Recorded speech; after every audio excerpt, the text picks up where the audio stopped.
Precious Heart Romances presents Let Me In Your Heart by Sonia Francesca. I've been waiting for someone like you to come into my life.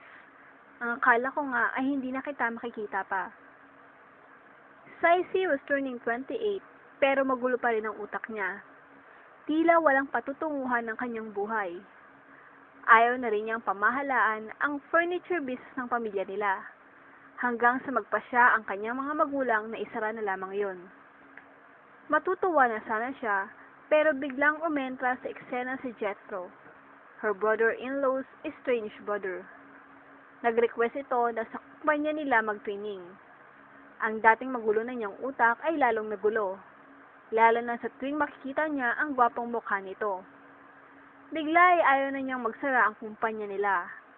Sa pamamagitan lamang niyon, niya makakasama palagi si Jethro.